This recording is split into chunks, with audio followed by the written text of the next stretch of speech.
Kita ke informasi yang pertama, pemirsa, pemilik usaha kebugaran K-Gym, SY alias AHN, resmi ditahan polisi di rumah tahanan negara atau rutan Polresta Pontianak mulai Rabu 31 Juli 2024. Tersangka ditahan setelah memenuhi panggilan kedua untuk menjalani pemeriksaan dan penahanan terhadap tersangka untuk kepentingan penyidikan dan pemberkasan perkara.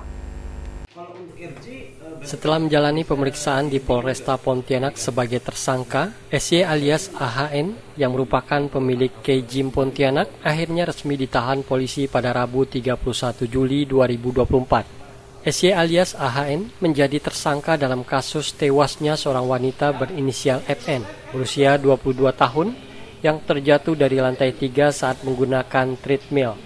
Kasat Reskrim Polresta Pontianak, Komisaris Polisi Antonius Trias Kuncoro Jati mengatakan setelah tersangka memenuhi panggilan, Polresta Pontianak langsung melakukan pemeriksaan, kemudian melakukan penahanan di rutan Polresta Pontianak.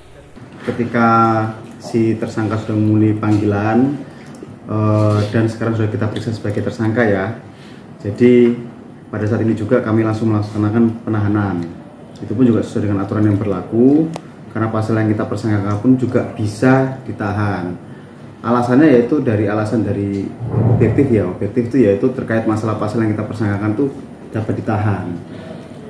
Terkait nanti kedepannya seandainya si tersangka memang mengajukan penangguhan penahanan, itu merupakan hak dari tersangka. Jadi diperbolehkan dalam hukum. Silakan aja kalau melakukan pengajuan penangguhan penahanan seperti itu. Karena ada juga namanya alasan subjektif untuk bisa dapat dilakukan penangguhan penahanan. Yaitu yang pertama, apakah si tersangka itu kooperatif atau tidak.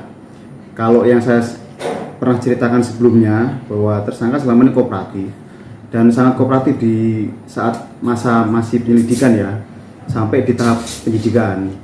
Yang kedua, terkait masalah kalau barang bukti sudah kita amankan. Jadi terkait kekhawatiran bahwa akan menghilangkan barang bukti itu sudah tidak ada.